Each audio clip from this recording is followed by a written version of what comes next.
கடந்த 8 ஆண்டுகளாக சமூக வலைதளங்களிலும் தொலைக்காட்சி ஊடகங்களிலும் அரசியல் மேடைகளிலும் தமிழகத்தை பூர்வீகமாக கொண்ட தெலுங்கு குடும்பங்களை வந்தேரி என்றும் வந்து குடியேறியவர்கள் என்றும் இமிகிரண்ட்ஸ் இந்த மாதிரியான கருத்துக்களை வைத்து தமிழகத்திலே ஒரு கும்பல் பிரிவினைவாத நடவடிக்கைகளில் ஈடுபட்டு கொண்டிருக்கிறார்கள்.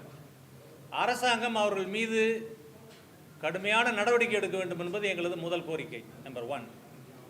அடுத்ததாக, இந்த பிரிவினைவாத கருத்துக்களால் தமிழகத்தில் இருக்கக்கூடிய தெலுங்கு பேசும் மக்கள் மனம் புண்பட்டிருக்கிறது என்பதுதான் உண்மை.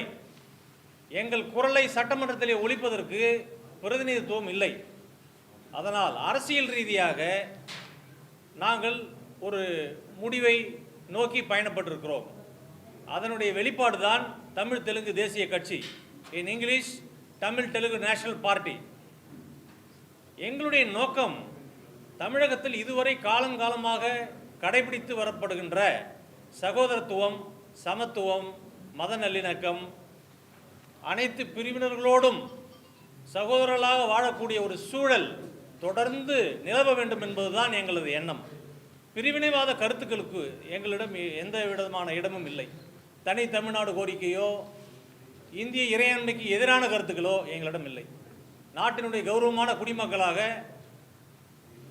எங்களது சமூகம் மட்டுமல்ல, தமிழ் சமூகம் செயல்படுவதற்கு தேவையான அனைத்து முன்னெடுப்புகளையும் எங்களது கட்சி செய்யும்.